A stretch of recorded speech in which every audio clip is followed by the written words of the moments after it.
vista of icebergs, because each one is different than the one before. And as he was saying, one of them can be square, and the one next to it sawtoothed, and the one next to that a kind of Henry Moore sculpture afloat in the ocean, and just utterly otherworldly and astonishing. And I often have, if I'm going to sleep at night, sort of with those images in my mind from trips past. Thank you so much for that. What a gift. You're welcome. Thank you. Yeah, the word that comes to mind is that it's ineffable. Almost it exceeds language in a sense. And the cinematography was done by my longtime friend and collaborator, David Udris, who teaches film at Brown University and is an exquisite cinematographer. The voice that you heard was a fellow named Klaus Foss Hansen, who lives in Ilulissat in northwest Greenland, which is the location that we saw. He grew up there. The language that you heard is Inuktitut Kalalit. It's a Greenlandic, northwest Greenlandic dialect of the circumpolar Inuktitut language. And he was kind enough to agree to offer an improvised voiceover for me after having spent almost 10 days motoring around the ice fjord and filming and working our way towards the solution for this project. And I'm so grateful for the opportunity. Thank you, Sam and Beth, and to the theater. I'm grateful for the opportunity to show this in this historical moment especially. And thank you for sitting through it and for going on that, somewhat intentionally slow and meditative trip through the ice fjord. I'm so curious, Bill, about your time in Greenland. Well, I've been often to the north, but the most memorable trip to Greenland that I ever took is this? Yeah, I think it seems to be on. Yeah. Oh, there we go. How about that? Better? Better. The most memorable trip I ever took to Greenland was one that I organized sort of not on entirely dissimilar grounds. It was a real art expedition. I had a friend, a poet, young woman from the Marshall Islands, Kathy Jetnil Kajiner, Marshall Islands in the South Pacific. And I much admire her poetry and her person. She's a fellow climate activist and a very good one. And I wanted to get her up on the ice sheet in Greenland to do a poem standing on the place that as it melted would drown her homeland, as it were. And we recruited another young woman her age, late 20s, Greenlandic native, Aka Niviana. And together they did a poem called Rise that you can, when you go home, you can find it on YouTube. It's 5 or 6 minutes long, and we filmed it up there on the ice sheet. My main job was, aside from organizing the thing originally, was standing outside the camera shot with a sleeping bag to get around them when we, in between cuts, because it was cold and windy up high up there. But it was a very beautiful document, seen by millions of people now. And trying to put its, the extraordinary experience of the Greenland ice sheet in a political and human context. Let's just begin by being clear that what we've just seen is the thing that our diseased president thinks we should seize for ourselves now and somehow own, as if it was even ownable. But let's also be clear that what we see represents, the only strategic value of Greenland is the fact that there's 23 feet of sea level rise contained in all that ice you're seeing if we continue to let it melt. But it also has, as this was making so beautifully clear, deep and resounding cultural meaning for the people who have lived there since time immemorial, and deep and resonant cultural meaning for all the rest of us who just, in whatever way, stumble across it. It is, the great expanses of ice on this planet, the cryosphere, are the most endangered and the most otherworldly parts of our planet. And I'm so glad that this record and other records of that just sheer beauty exist. And that's a particularly apt and accurate one. The sound design I really loved because you kept that sense of what it sounds like to be going through the bergy bits there in the in the fjord. And there have been other, the kind of, in a way, the kind of half scientific prequel to this was Chasing Ice, the remarkable, I'm blocking his name now, account of the fellow who set up over a number of years a series of time-lapse cameras across those glaciers, including Jakobshavn, and watched, as they began to collapse in short order and did a remarkable film about it.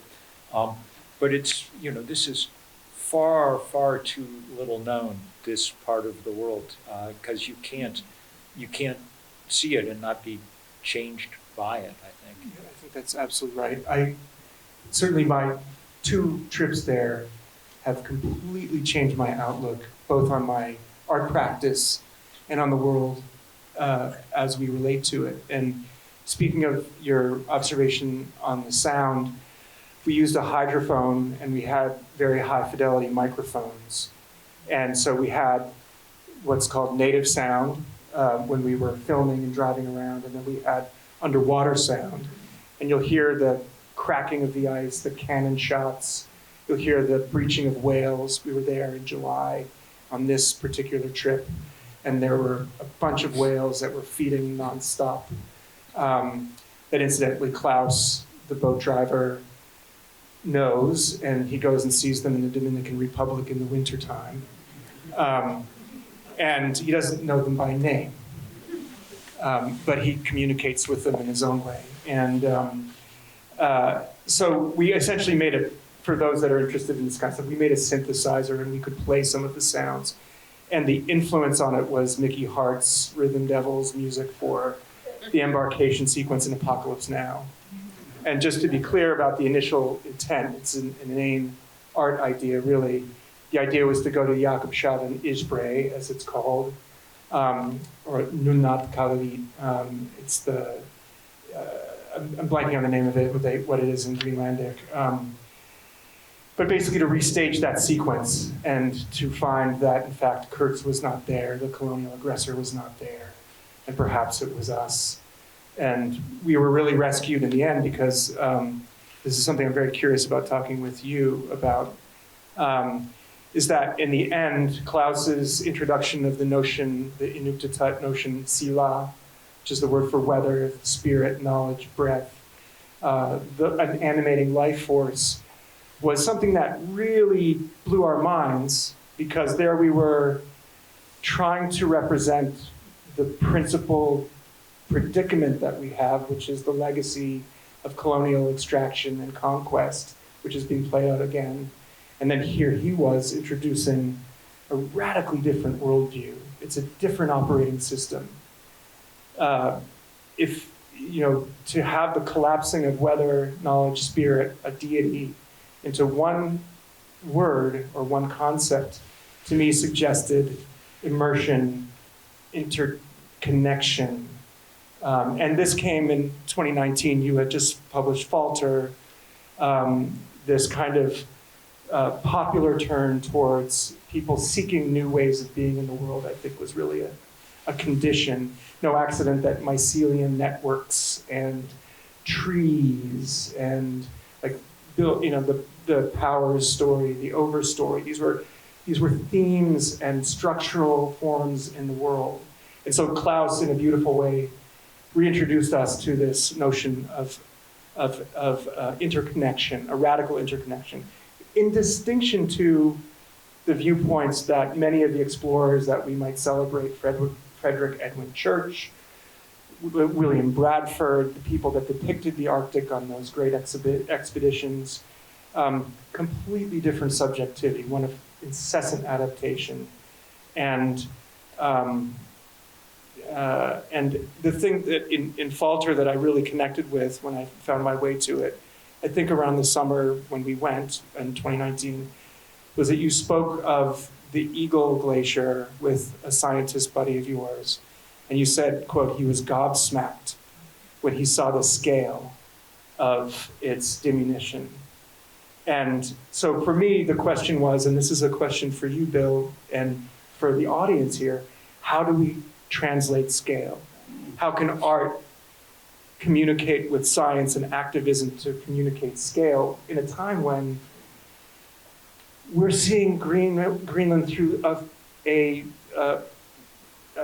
framework of conquest for rare earths, for the Silk Passage, for the Northwest Passage, for control, when I think its message is something entirely more profound. Well, scale is important here in so many dimensions. It's pretty clear now that one reason that Donald Trump loves it so much is because he's been staring at Mercator projections of the planet for a long time, at which Greenland, which is very big, but on a Mercator projection, it appears roughly the size of Africa. I mean, it's, it's not that big, but its scale is astonishing. The real scale there is the depth of the ice. When you're on so these were pictures from the fringe of Greenland, from the where the glacier meets the water, and there are hundreds of these big glaciers. Jakobshavn, one of the biggest, but hundreds of these glaciers that fringe the island. But they all, if you follow them back 3, 4, 5, 10, 15 miles, you eventually get up on the great ice sheet of Greenland, which covers 96% or something of the place. And that's, in many places, 2 miles deep or more. The astonishing accumulation of ice, which is really an accumulation of time, of 300,000 winters piled on one on top of another, and it's breathtaking to be there, but also terrifying to watch now. The measure of scale now and of time now is the speed with which it's suddenly vanishing. And so these were very timeless pictures, but when you're up on the ice now, you're always nearby some place where it's melting fast and forming, often if you're on top, these beautiful but sinister, they call them moulins, sort of melt holes that you would not want to go too near because they go miles down into the and what's happening is that as things melt, the very bottom of the ice sheet's increasingly being lubricated by the water that's melting off it, and it's starting to slide. And the same thing is happening in the Antarctic, which is on an even more. Have you spent time in the Antarctic? No. Well, that's your next. It's on an even more unimaginable scale. Much the same thing. But yeah, the way that everything, the one of the beauties of being in a place that's that things do collapse down to a sort of horizon point, and you're very immersed in where you are. It's very difficult not to be kind of. It's different than, and I mean, I sort of hesitate to say this because one does not want to overrun any of these places, but it's actually all of a sudden in the last 2 or 3 years gotten pretty easy to get to Greenland. Yeah. You can fly from Logan to Reykjavik and then connect over to Nuuk or to the old U.S. Air base at Kangerlussuaq. Yeah. and from there get on a boat right into the water that I'm seeing here. It is remarkable, but if you go there, figure out a way to do it in solidarity with the people there, none of whom, by the way, that I've come across, have the slightest wish to be American citizens, and for very good reason. It's funny you should mention that, Bill. And did you see any for sale signs when you were there? It's funny, I didn't see one for sale sign. I was in touch with Klaus, who did the voiceover, the poetic observation. And I told him I was going to be in Vermont with Bill and all of you, and he knows your work. He's very familiar with it. He knows the work of J.D. Vance as well, very well. And he had a message. I was like, do you have a message for the audience in Waitsfield, Vermont? And he said, as a matter of fact, I do. And I will attempt to say it in Kalalit. I spelled it out phonetically, so bear with me. Kalalit nunat tunini arnach tilach. Greenland is not for sale. And that's all he said. That was his message for you, but he's very gracious. And this is the other thing. The 54,000 people that live there, that live in Nuuk, that live in Ilulissat, and on all those little towns, there's no connective highway. They're fighting very much for their sovereignty, and they're negotiating the colonial history with Denmark. I think this moment has really drawn them back and closer to Denmark in this moment of reckoning. And they're absolutely wonderfully, gorgeously resilient, kind, open people, and very aware of the ecological in ways that one would expect. And the taboo thing for them might be that winter is 1 month shorter in 20 years. Can we imagine that? I mean, it's probably 1 month shorter everywhere. Probably in Waitsfield also, but we don't necessarily know because of this global weirding of erratic weather patterns. But that's a metric, and in a way, for people whose life is incessant adaptation, it actually makes life easier in a way, but no sea ice. And the calving front of the Ilulissat ice fjord is now 50 kilometers away, and that happened in 20 years, and it had been 10 kilometers in the previous 100. So the point that the human dimension of it shares, the human experience of it, is that the acceleration is super intense. And then the data point tells us, because our scientist friends are measuring it, that it's warming 4 times faster than the rest of the planet. And wild, weird things are happening. The gravitational field is changing. Rotational axis is shifting.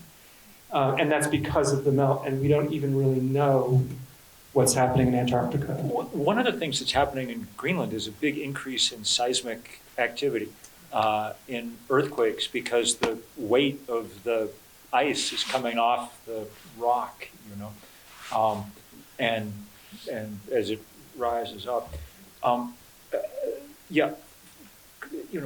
Cold places everywhere are going through extraordinary shifts. The reason that the Arctic warms faster than the rest is because as it loses sea ice, there's less reflectivity. The albedo of the region changes, and so it absorbs more of the sun's incoming heat, and so that's why it's temperature rise. But the effects of that are extraordinary. I mean, and we could spend hours listing them. The jet stream draws its power from the temperature difference between the equator and the poles. Since we're warming the poles so fast, that temperature differential is decreasing, and hence the jet stream gets stuck in these funky patterns that now are unlike anything we've ever seen before. One of the reasons that we had an old school winter here this winter, which an extraordinary blessing, but the result of the fact that it was very hot in the Arctic, and it was pushing down cold weather to us.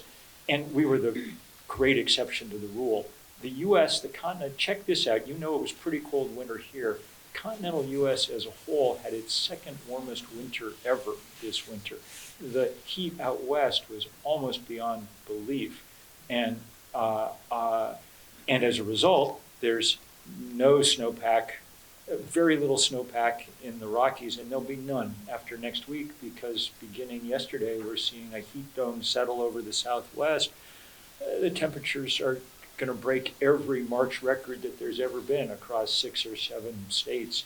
All the snow that's left is going to be gone, which means fire will come early. And when fire comes, among other things, one result is that the black carbon, the soot that rises off those fires, settles lots of places. But one of the places that it settles is on the vast ice sheets of Greenland.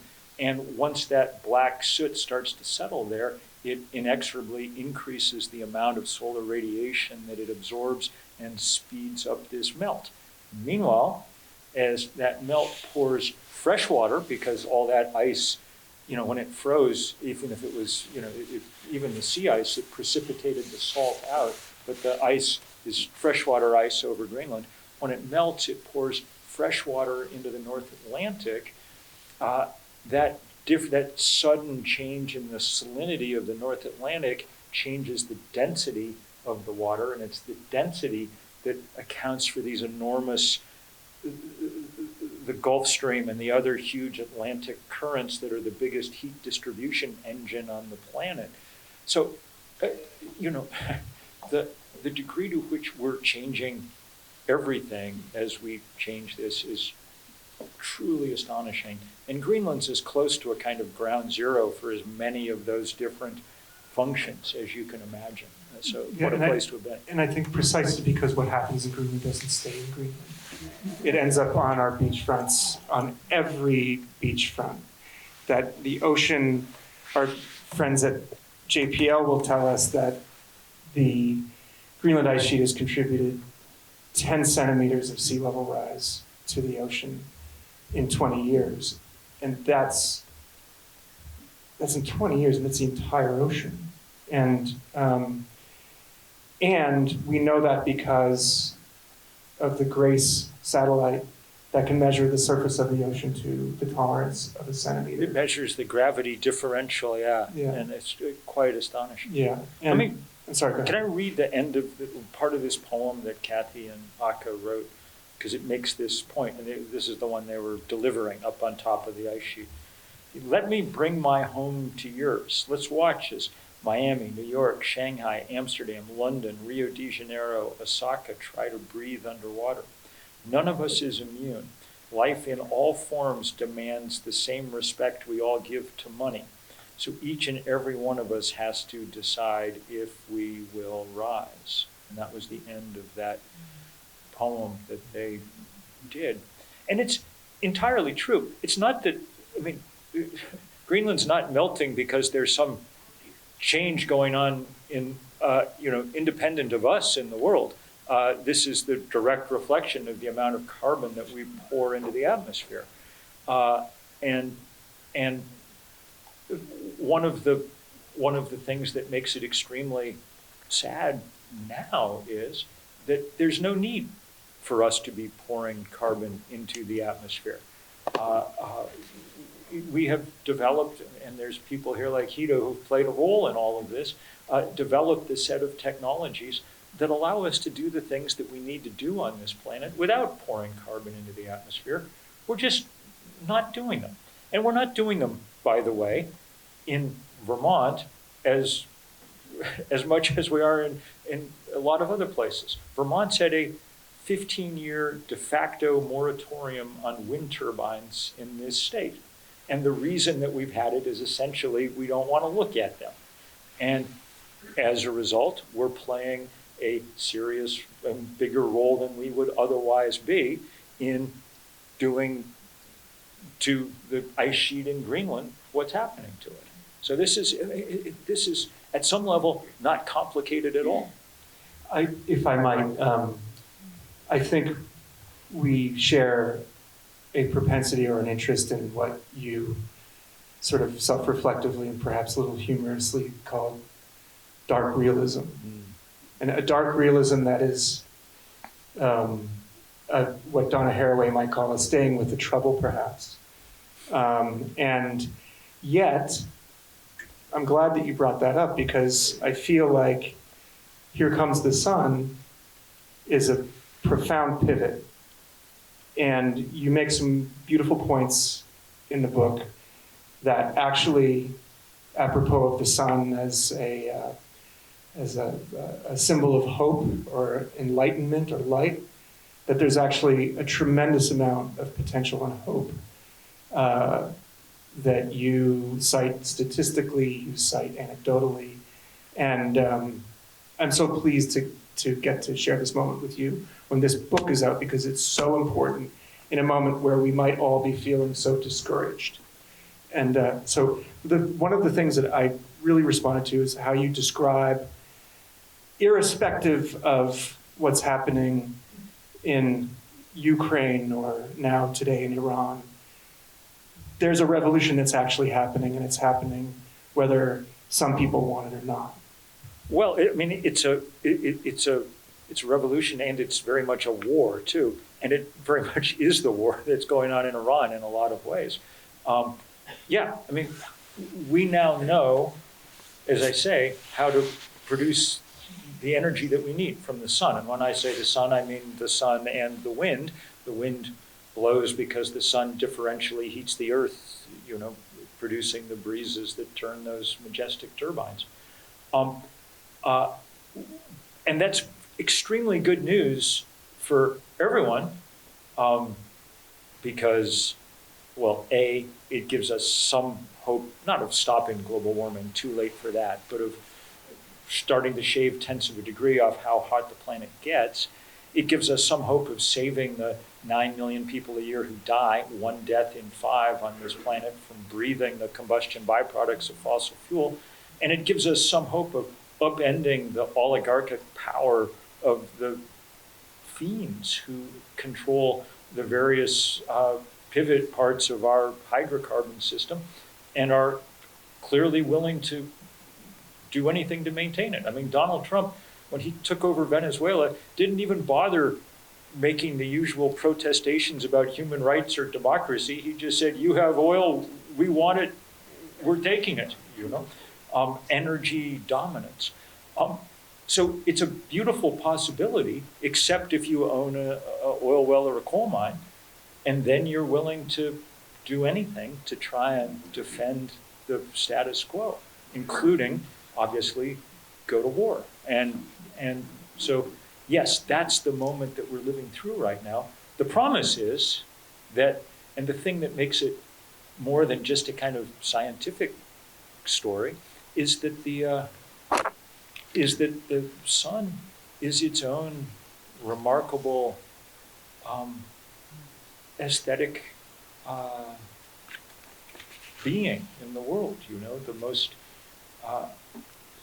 charismatic object in our corner of the universe. I was in Rome in the fall because the new Pope summoned people over to the 10th anniversary of Laudato Si, the Francis's encyclical on climate change, and he was a weirdly normal American guy, quite interesting, and he was like, we're going straight ahead with all the good stuff Francis was doing, and then he said, sometime this year we're going to flip the switch on this big solar farm we've built outside Rome, and the Vatican will become the first fully solar-powered nation on Earth. And I said, well, that's, that gives us our mantra from here on in, energy from heaven, not from hell. Amen.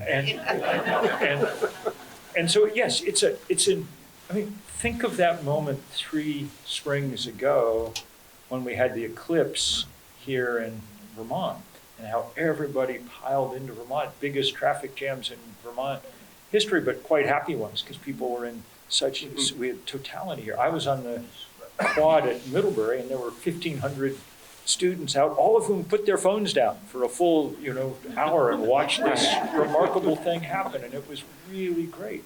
Really, that's when I decided to write that book, because I was sort of because there's something as primal about the sun as it's possible to imagine. And that kind of primalness is, we hope, can exert some kind of force on human affairs. Yeah, I think it's no accident that monotheism is the sort of dominant religious form. And I'm guessing that it was the most traffic on the thruway since Woodstock.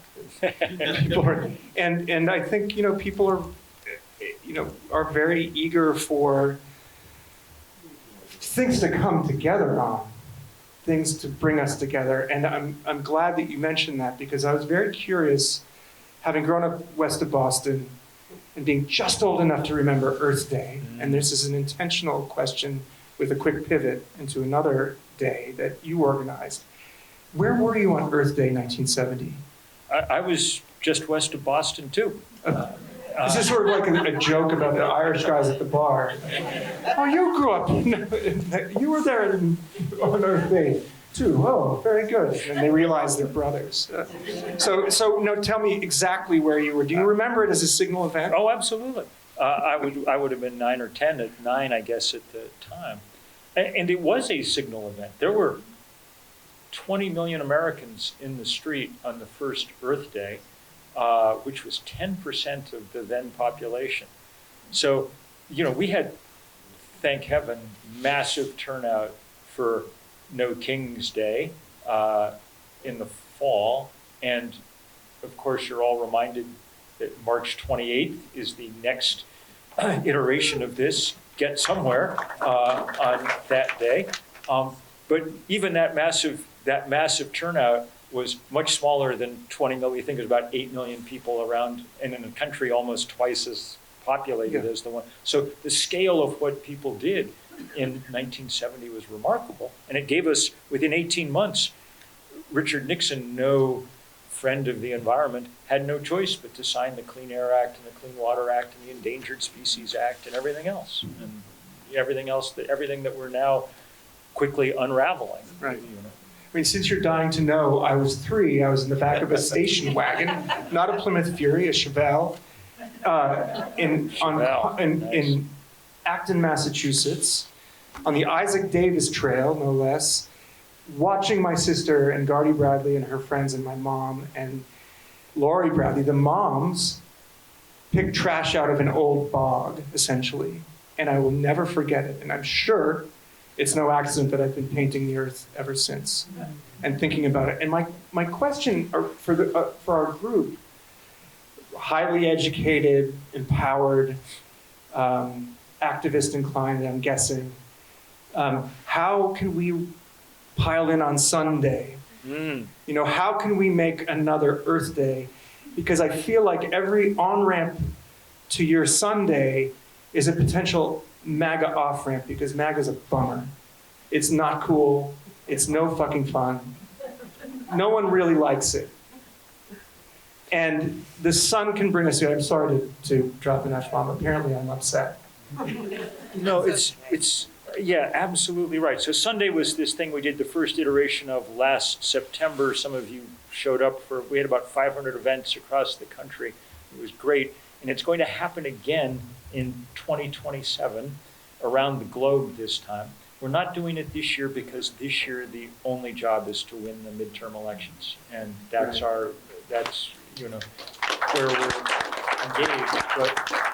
But we definitely need this. We definitely are the biggest job over the next 4 or 5 years, which is literally the amount of time we have, I think, if we're looking honestly at the scientific data, is to figure out how to build as many solar panels and wind turbines and batteries in that period as we possibly can. A, because it will take some of the pressure off the temperature, and B, because in the very difficult world that we have created and that is breaking over our heads, they give us some chance for a different kind of survival and the kind of seeds of a different kind of civilization coming out of it. So yes, we'll do it all again, and having it be beautiful is a big part of this. I stole the title for this book of mine, obviously, from George Harrison. It turns out that Here Comes the Sun is by far the most listened to of all the Beatles songs on the streaming services, which is kind of a good joke on Lennon and McCartney, it must be said.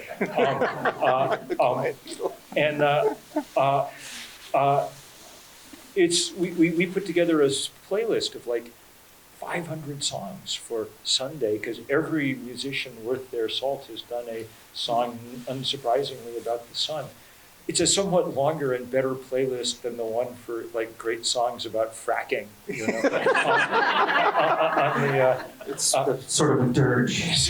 So the possibilities are really powerful, but they all require actual organizing too. So, for instance, in the state legislature this spring, there are important bills that we're pushing from, among other places, from Third Act, which is this thing that you're too young for, but a couple of the people in this room are past the age of 60, I think, and can join us at Third Act. One of the things that we highlighted at Sunday was this European development we're calling balcony solar. Mm-hmm. You've seen it in Europe. In the last 3 years, 5-6 million Europeans have gone to Best Buy and bought these cheap solar panels designed not to be put on your roof, but just hung over the railing of your apartment balcony.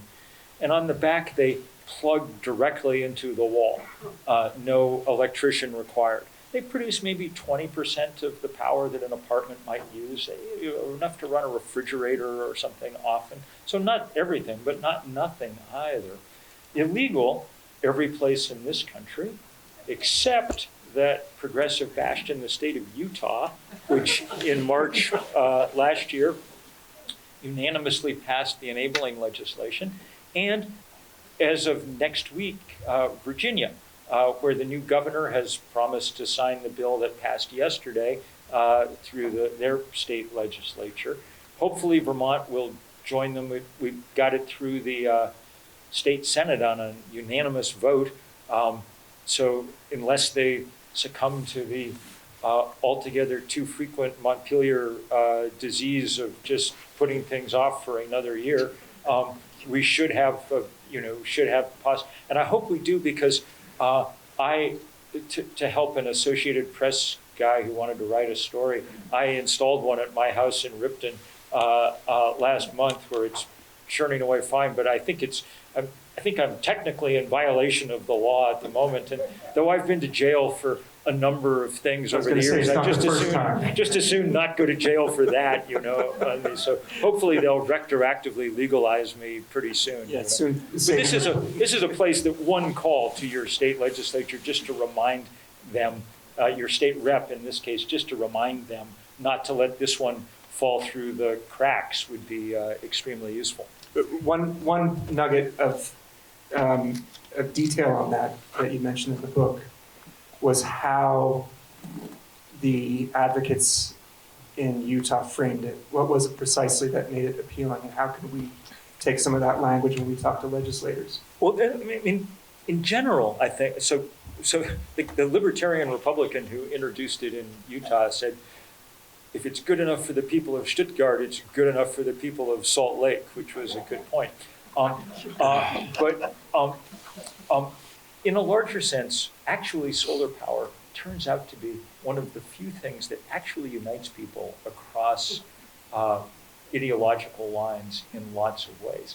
There's just been some polling done by, of all people, Kellyanne Conway's polling firm, showing pretty big support among MAGA Americans for more solar power. And it's not, sadly, because they're concerned about climate change. It's because, I think basically it's because my home is my castle, and it's a better castle if it has an independent power supply, which that's not why I put up my solar panels all over my roof, but I'm American enough to feel that too, I like being a little untied from the great machine. Yeah. One thing that I was thinking, just to backtrack for a quick second. One thing that I was really pleased about to see the Here Comes the Sun, insofar as it's one of my all-time favorite songs, is that it's actually presents itself as simple and it's so ubiquitous. We think it's almost like the air we breathe. The Beatles are like that. But it's kind of tricky. You have to put a capo on the 7th fret, and then you have to make your hands really small. But it's not that tricky. You just have to put the time in, and it's not that much time.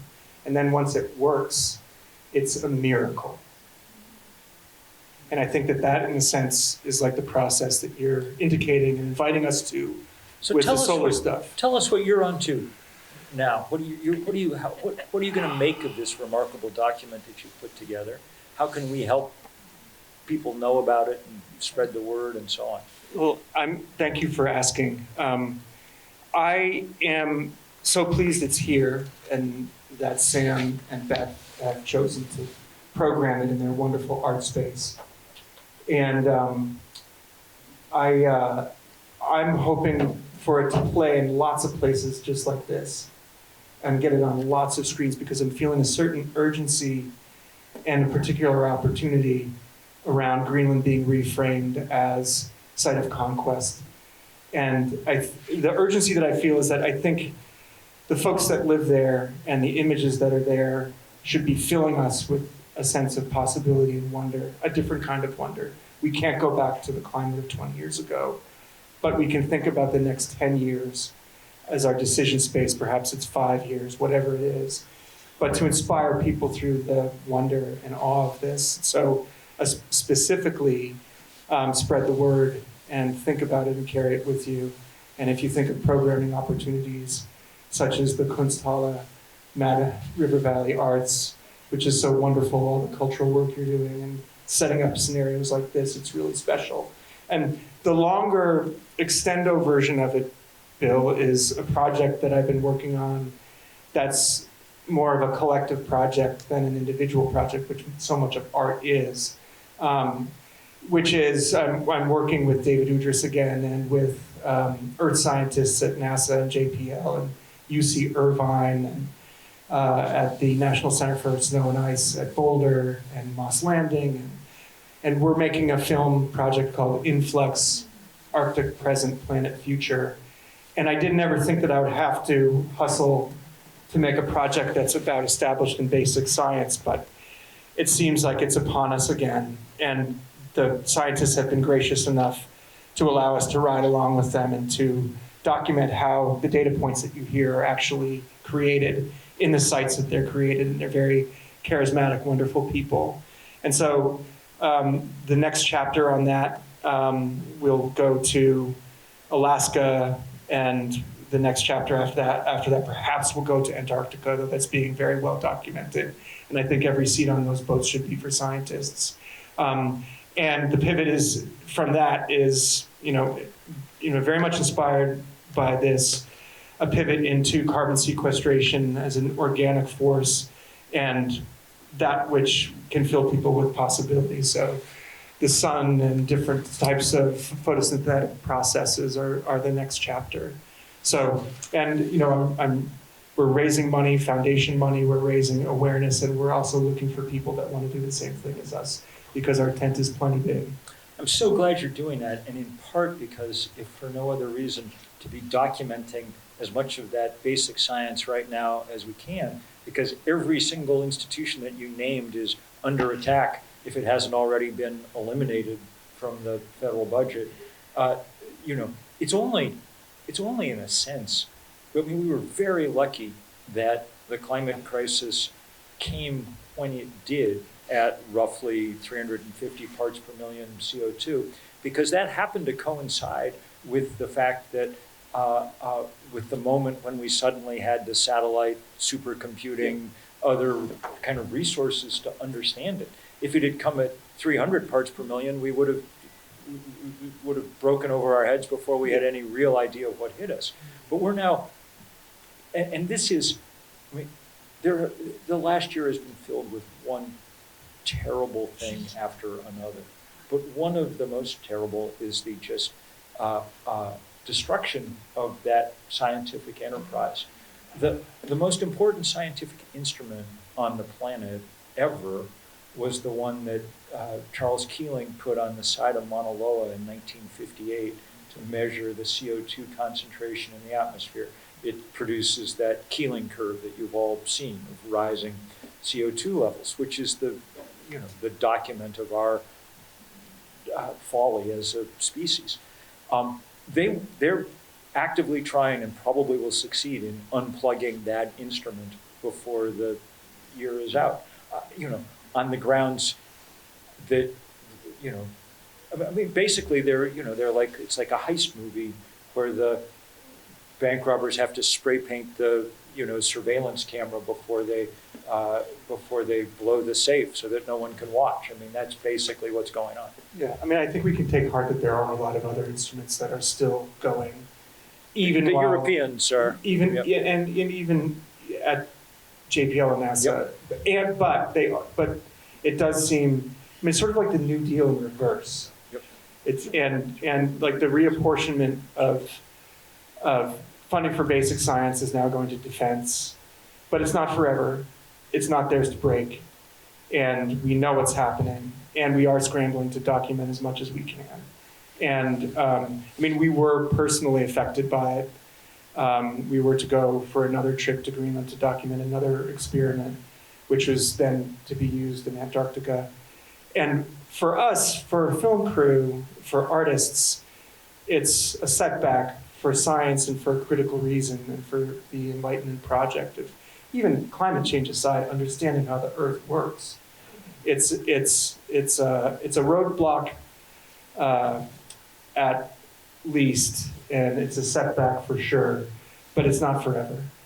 And I think we just need to keep going. And I think, but it's not to minimize it, because it is astonishing. And to see a Nobel Prize winning glaciologist thinking about how they're going to fund the next 5 years of their work suddenly from an email is it's an insult to also thinking practically. The insurance industry, the companies that are trying to block this stuff, they need to know this stuff. So it's more a vendetta, I think, or it's as much a vendetta as it is a systematic effort to obfuscate what's happening and to create counterfactual narratives. But that's, the question is how can we as a group, how can we hold our ground? You may not agree with this, I'm assuming a lot. How can we as artists and writers and activists join together? But one quick question, what was the thing that possessed you to get up from your desk from writing to actually go to a picket line, to go to the street, to organize? That's a good question. It actually took me too long to, I wrote the first book about what we now call the climate crisis, when we then called the greenhouse effect, back in 1989, when I was 28, I guess. So is this The End of Nature? The End of Nature. And for the next 15 years, mostly, I just kept churning out more books and papers and things.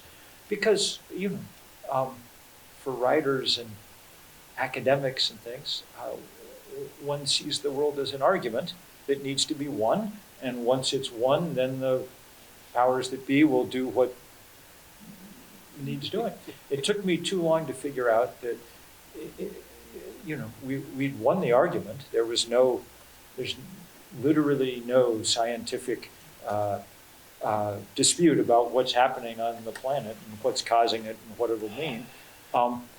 We'd won the argument. We were just losing the fight, because the fight wasn't about data and reason and evidence. The fight was about what fights are usually about: money and power. Right. And if you had any hope of prevailing over the fossil fuel industry, then you had to assemble some power. Since we lacked the billions of dollars that Exxon had, the only other option is to figure out how to assemble people. And that's when we started over in Addison County, started 350.org, which became the first big grassroots climate campaign. We think we've organized about 20,000 demonstrations in every country on Earth except North Korea.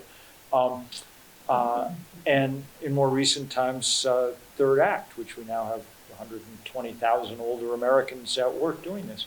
But if there was one moment when it became clear to me, I remember taking a reporting trip to Bangladesh right around the turn of the century. And Bangladesh, unbelievable. Have you been there?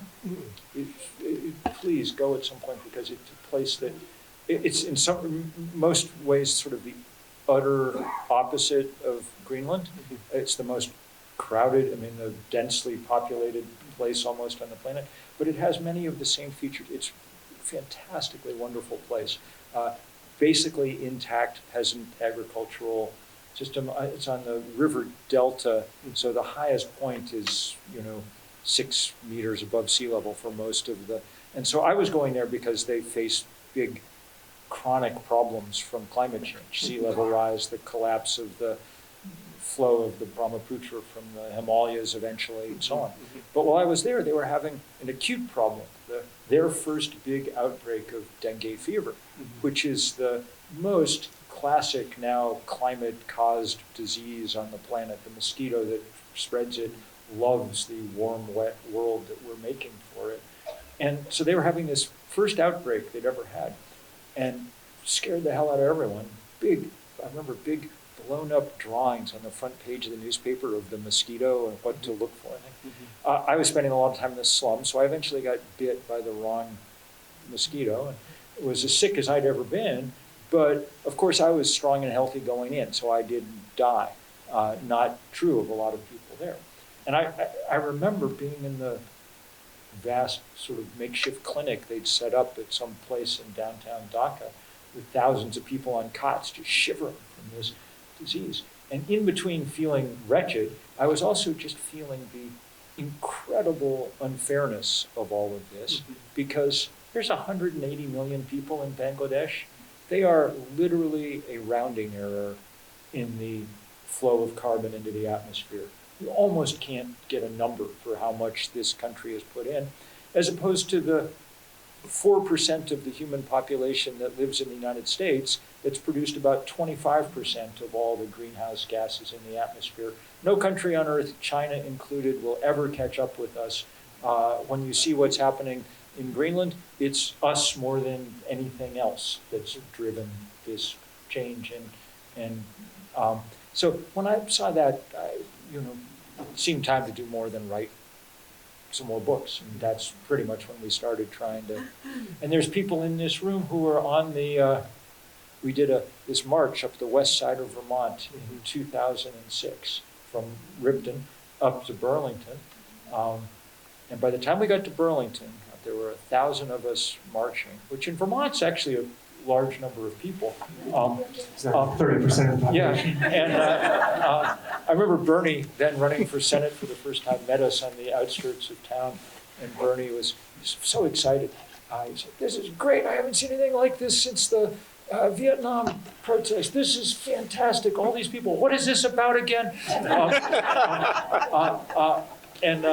But the next day, the story in the Free Press, and this really dates it because the Free Press was still an ongoing newspaper in those days, the story in the Free Press said that this was probably the largest demonstration about climate change that had yet taken place in the United States. And when we read that, we were like, okay, that now we have a sense of the problem. We've got the superstructure of a movement. We've got all these science and policy people. We've got Al Gore. Yeah. The only part we forgot was the movement part, Yeah. And that's when we started building things like 350.org. Yeah, that's really inspiring. Further evidence that Vermont is the spleen and possibly the conscience of the country.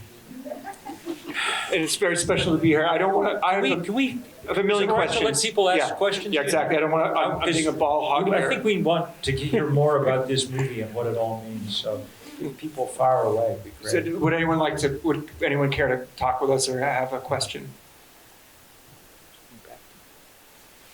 Hi, I want to know a little bit about the boat. You can see the silhouette. Yeah, it's a good question. But what kind of vessel were you on? It was an open boat with a Volvo engine in it, and it was it was like right out of the Road Warrior. And when I told, it was actually our friend Jorgen Sunderland's boat. And when I told Klaus that we'd been out with Jorgen and deep in the fjord, he just looked at me and shook his head and said something in Kalalit. And I was like, what does that mean? He said, luck favors the stupid. I'll tell you a boat story from Greenland. I was standing in the boat when we were going out through this fjord to this Eagle Glacier place. Sure. We were going to hike up onto the ice sheet. And I've done some, I was a Sea Scout in my youth and so spent some time on boats and things. So I was watching the chart, the electronic chart. And the chart shows the picture of the, it shows the cursors kind of where the boat is itself, and it's traveling across. I'm looking at it for a while, and I say to the captain, the boat seems to be, if you look at the screen, the boat's on land. And he looked up at it and laughed, said, oh yeah, the chart's 5 years old. This was all ice, 5 years ago, as we're chugging across this thing. So, oh, okay. And to be clear as well, all the boats have Garmin satellite fish finders. It's a highly technologically advanced culture, and I'm very wary of kind of putting an Occidental primitivist gaze on Klaus and the people of Ilulissat and Greenland in general. It's not true. There's a great microbrewery in the middle of kayak beer there out in there. It's not quite as good as Lawson's, but it's quite good. It's no heady topper, but it's good stuff. Any other questions or things you want to talk about? An opportunity to ask Bill. Yeah.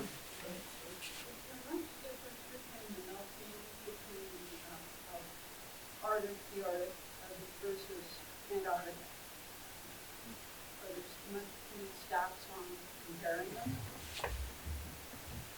We know a lot more about the Arctic because it's easier to study. And the Antarctic, it's a different, the Antarctic is surrounded, there's a kind of, the Southern Ocean surrounds the continent of Antarctica and provides or has provided a certain kind of barrier to a degree for weather patterns and things. That's clearly breaking down, and we're getting very worried. The thing that's in the Antarctic, the air temperature, even though it's far higher than it's been in the past, is still usually below freezing.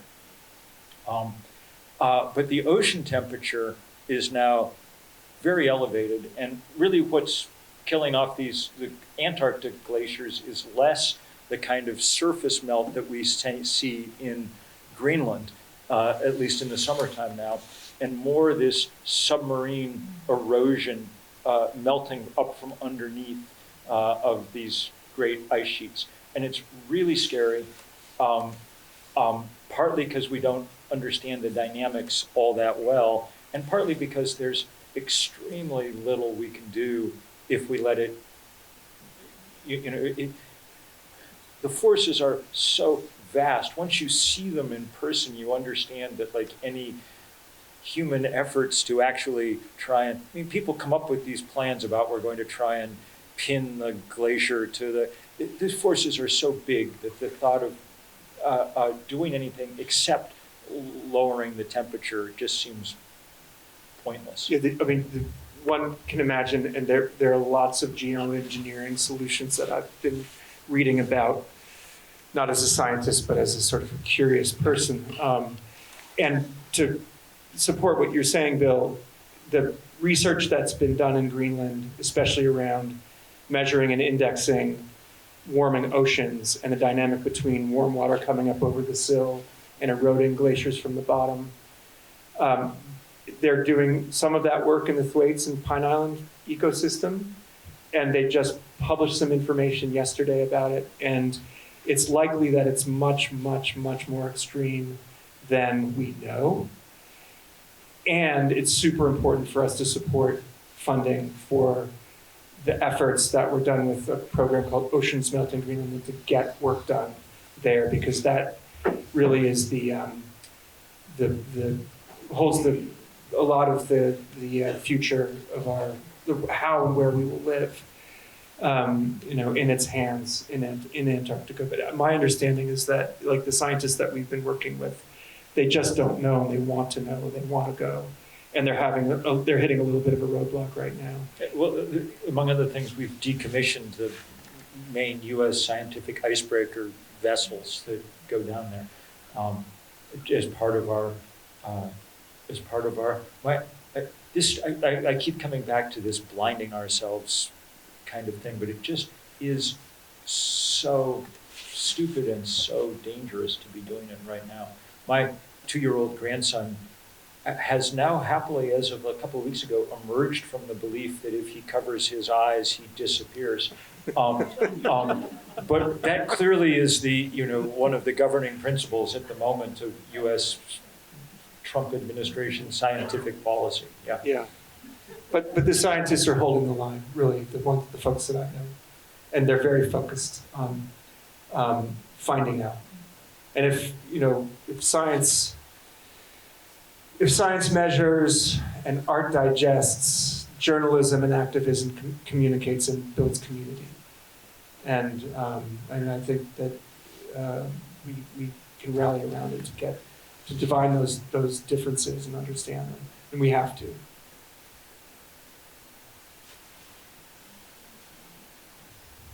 Thanks to both of you for all of your work to raise the global attention and understanding and awareness on these issues. And I guess my question is, for those I think you both have spent a fair amount of time with young adults in different ways. And for those in the rising generation who haven't had a chance to spend time with you yet, and I'm certainly not one of them, but I wonder what words you would offer of perspective, hope, resilience, anything like that, knowing that rising generation is carrying a lot right now, maybe even more, undoubtedly a lot more in just the last year. Anyway. I'm really glad you asked that question, because it's something I wanted to talk about with you, Bill. I'm very wary of apocalyptic narratives that just get kids into a fetal position and phone spirals. And so hence I'm wary of the term the doomsday glacier to talk about the Thwaites and Pine Island glacial ecosystem. And I am very interested in on-ramps to communication and to participation and possibility. I mean, I witnessed firsthand our son Sam and Margot's excitement around the No Kings, and it was indexed in a way that there were levels of engagement that were possible, and the communication was good around it.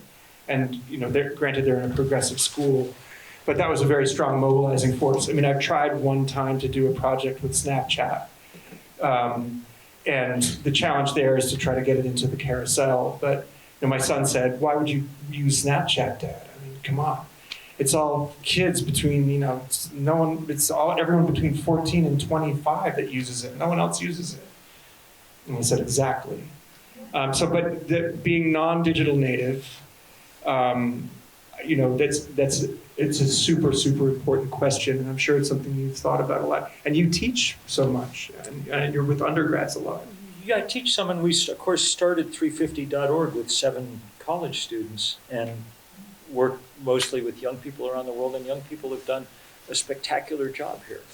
Greta Thunberg is by no means an exception. She's one of my favorite people in the world, and I love working with her, but there are 10,000 Gretas scattered across the planet, and it's wonderful to connect and work with them and see what they're doing. Given the demographics of this room, I think it's really important for older people to understand that when young people talk about climate anxiety and climate despair and things, my sense generally is that it has less to do with the climate itself and more to do with the feeling that they've been abandoned to figure this out themselves.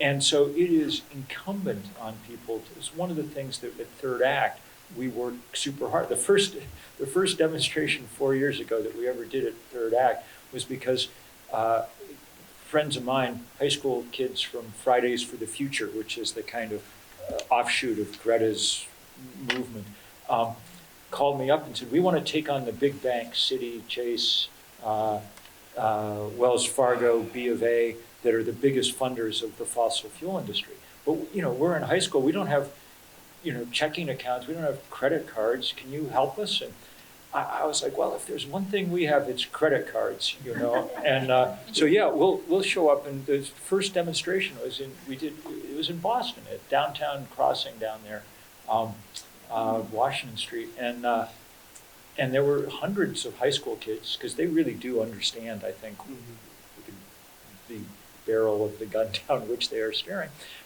And they're somewhat spry, so they were at the head of the march. But at the back, there was a bunch of us from this nascent Third Act thing with a banner that just said, "Fossils against fossil fuels." And the young people who were there were like, okay, good, we get it. And it's probably important to sort of lose some of the boomer, self-righteousness, self-seriousness.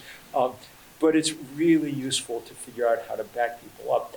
And it's depressing as the moment is in so many ways. It's also incredibly exciting for young people right now, because we could rebuild the world in remarkable ways. The solar panel is the most incredible invention. I mean, it's only 70 years old, invented in New Jersey in 1954. But, around the world, all of a sudden, in the last 36 months, people are just figuring out how to change everything. In Pakistan, as hard hit by climate change as any country on earth, but has the advantage of a border with China, people, not a government policy, just individual Pakistanis importing cheap solar panels across that border, have built in 18 months the equivalent of half the country's national electric grid on their roofs, on their whatever. I mean, just going on YouTube and figuring out how to snap these things together. Think of the different world we could have that ran on local energy that we could make ourselves, that we didn't need any Koch brothers, any Putins, any Exxons, any king of Saudi Arabia, anybody else in the way. Think of the incredible possibilities. I mean, there are, if we get it right, we have, there's an entirely different world out there. I mean, I think, my mom taking me to the quaking bog and pulling a tuna can out of it is something I will never forget. And, grandparents can do these things with their grandchildren and their nieces and nephews, and we can do it with our kids. And the question is, we're breathing air that has 50% more CO2 than 100 years ago, that has 100% more methane in it than it did 100 years ago, in this room, everywhere, all around us, as my friend Twyla Moon, science communication wizard, says. And the question is, how can we communicate this in emotional ways that kids can connect to, I think.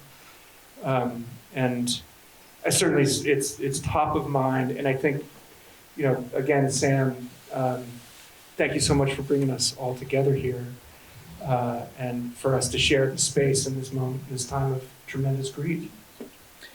And let's just say, it's all completely linked to all the other things that are happening in the world right now. I mean, at Third Act, the two things we work on are protecting the climate and protecting our democracy. And they're the two things under the greatest threat, and neither one of them can be solved without dealing with the other. So, I've spent much of the winter working with our colleagues across, say, Minnesota, trying to deal with the outrage of ice. You saw what happened in South Burlington the day before yesterday. We're going to get tested in the same way that the people in Minnesota got tested, and hopefully we'll figure out how to be as level-headed and as brave as they were in the process. This is all part of the same fight against concentrated power and wealth. And it's all, I mean, and the good news is that it really is concentrated power and wealth. Like, most people in the world are more or less like the guy who was talking in the movie, you know? They're have some sense of what actually matters on the planet, and so the very hard but doable job is defeating the concentration of insane wealth and power currently producing currently producing the melting of glaciers in Greenland and the deportation of, our neighbors and the I mean, 6 days ago, we bombed the oil storage depots all around the city of Tehran, producing a cloud of black smoke so deep and dangerous that people are going to be dying for the next 50 years from breathing that stuff that they, took in. And it's all, I know I'm ranting here, but it's all connected, all tied up in this same ball, and our job is to figure out how to organize in ways that let us effectively take it on and break it. Because everything else is just commentary, stuff around the edges.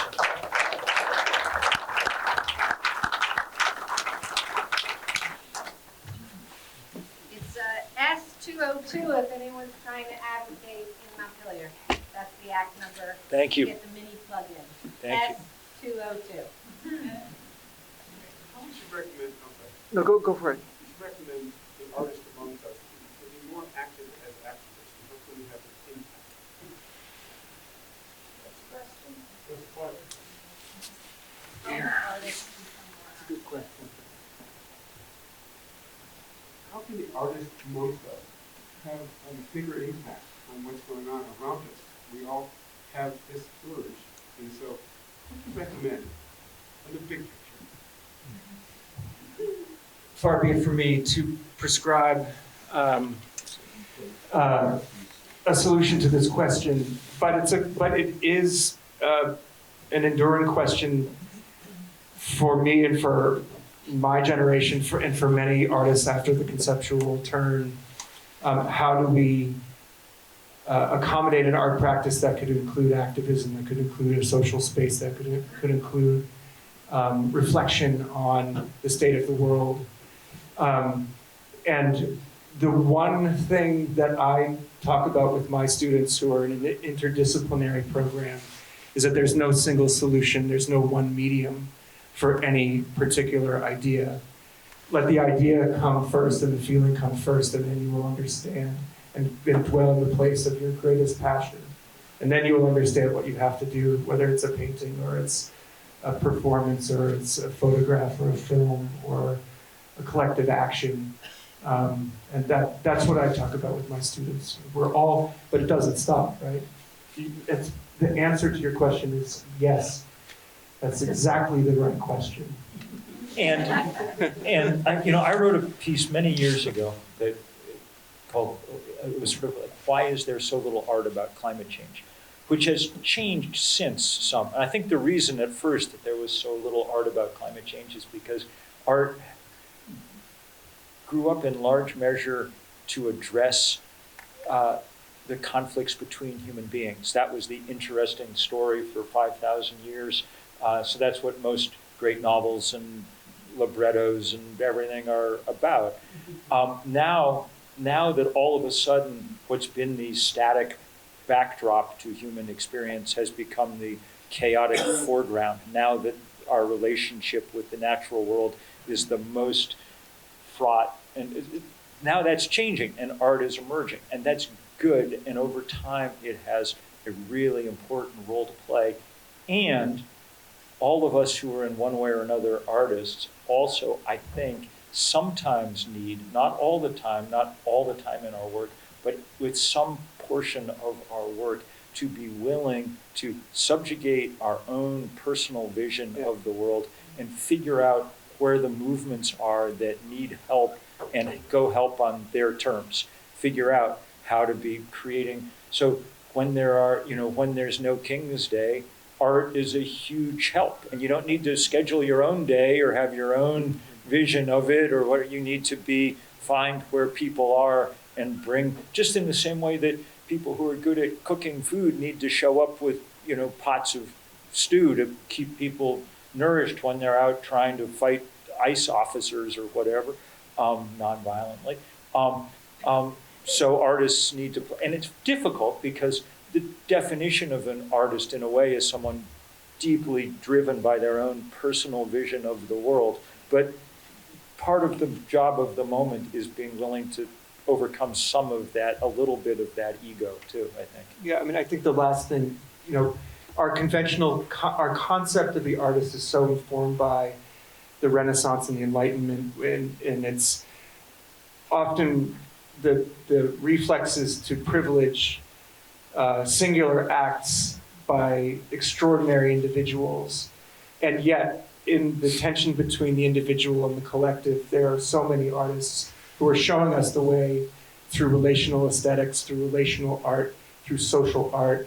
And I think the great gift of those artists is that if we can step back from our orthodoxies and our expectations, or Bob Rossifications, as wonderful as he was, like there's a whole world out there beyond our orthodoxies of creativity and community. And I think that this moment, like hopefully there will be a tremendous upwelling of that kind of practice, a social practice. I'm just curious to know, what are you guys' thoughts on some of the ongoing geoengineering projects? I heard you mention it earlier. And I know, Bill, you've written about it in the past. Like stratospheric air solid injection, cloud seeding. What are you guys' thoughts on that? There's a whole spectrum of things, right? And they range from, so first thing to be said is, we're carrying on by far the biggest geoengineering project of all time at the moment by changing deeply the atmosphere, the chemical composition of the atmosphere, and that's what climate change is, a huge scale geoengineering project that's going to, so in response, some people have said, maybe there's some things we can do that will slow or some of this warming.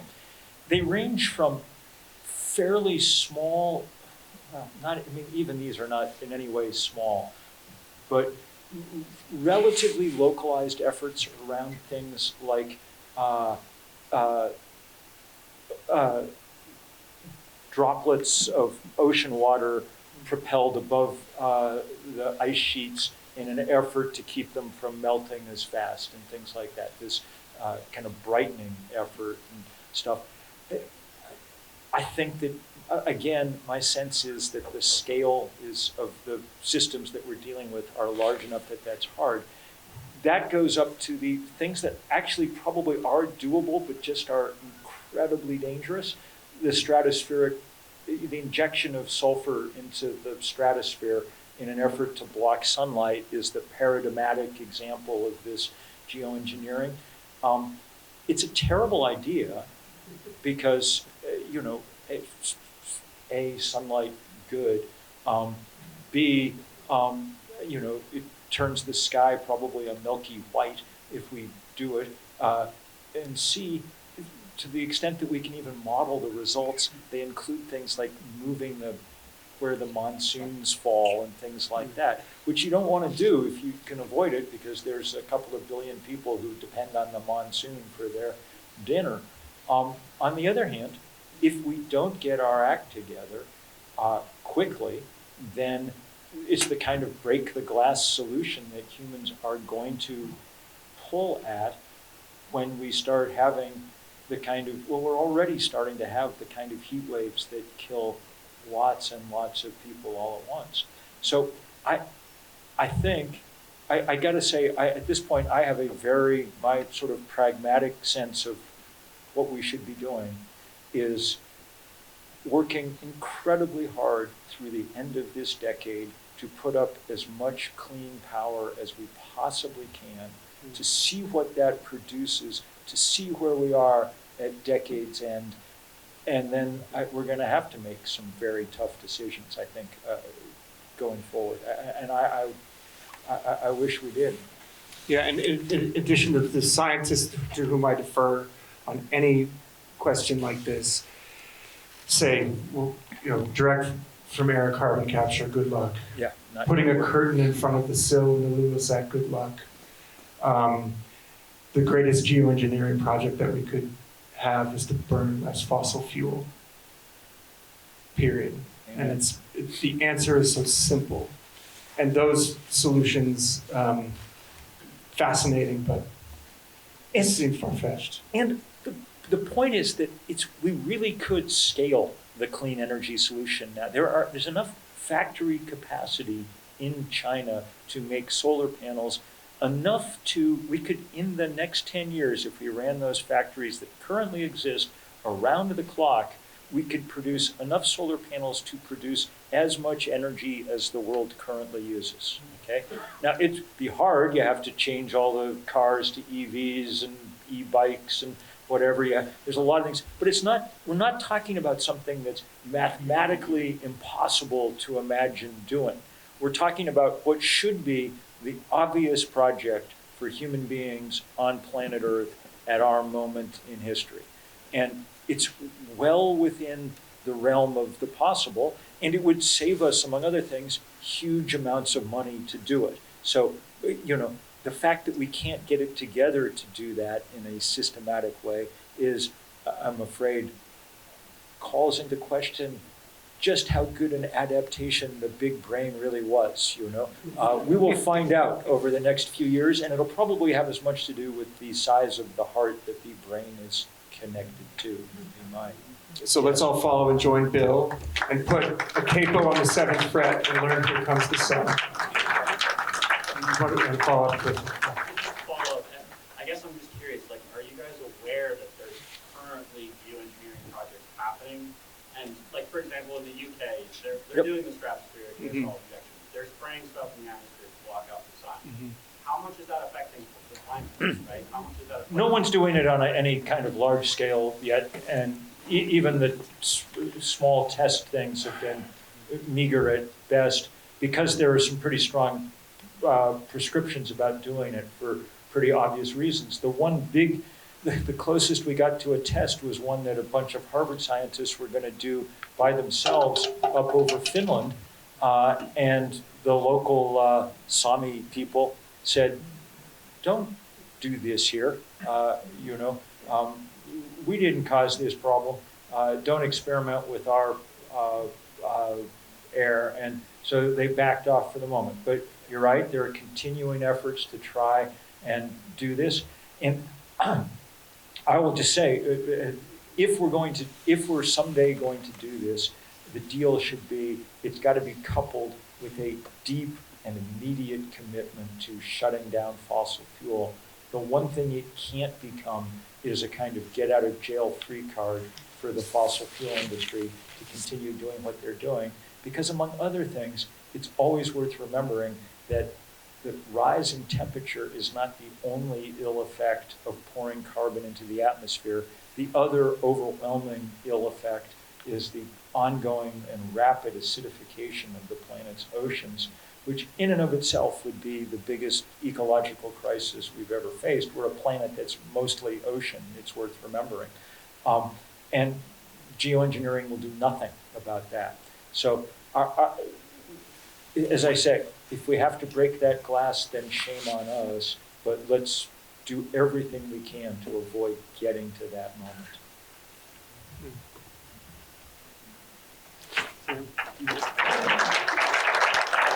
Is there another final burning question? We have one more question. One more question. One more question. I think it's in the back there. On a pretty note, I'm sorry? on a pretty note, what were the gorgeous large birds in the film? Those, there were herring gulls. We know them. They're in Greenland too, and also terns. Yeah. And on that note, if you go to the when you go to the Antarctic, what you'll see, the difference between the Antarctic and Greenland, oddly enough, is the extraordinary profusion of life in the Southern Ocean in a way that you don't see in Greenland. So when you get down to Greenland, the bird life is like nowhere on Earth. The penguin rookeries with 400,000 or 500,000 breeding pairs, that you can smell from a very long ways away, and then you can hear from a long ways away because everybody's squawking at all times. The elephant seals, bouncing off each other on the beach, and then overhead, the albatross, which is the most magnificent.